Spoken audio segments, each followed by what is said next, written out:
Nous avons essayé de rassembler parmi la douzaine de meilleurs experts mondiaux sur la conservation, la biologie de la conservation et la biologie des coraux.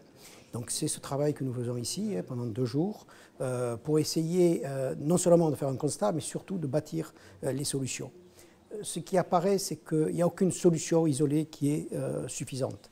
Les solutions qu'on appelle globales, c'est-à-dire les mécanismes d'atténuation de l'émission de CO2, sont absolument importantes, sont absolument cruciales sur l'avenir des récifs, mais ne sont pas suffisantes. Pour arriver réellement à quelque chose, pour maintenir les récifs en l'état dans le futur, il faudra non seulement ces solutions-là, mais également mettre en place des solutions beaucoup plus locales, du style aire marine protégée, évolution assistée, modification de la biologie des coraux. C'est absolument vital si on veut non pas revenir à ce qu'étaient les récifs il y a 20 ans, mais simplement voir les récifs que l'on connaît aujourd'hui se stabiliser. Alors souvent, on peut se poser la question de se dire les récifs évoluent, finalement ça reste toujours des récifs, mais on peut donner juste une comparaison. Quand on parle de forêt, une forêt, ça reste toujours une forêt tropicale humide. Est-ce que c'est réellement comparable avec une garrigue méditerranéenne? Non. C'est exactement ce qui se passe actuellement sur les récifs coralliens.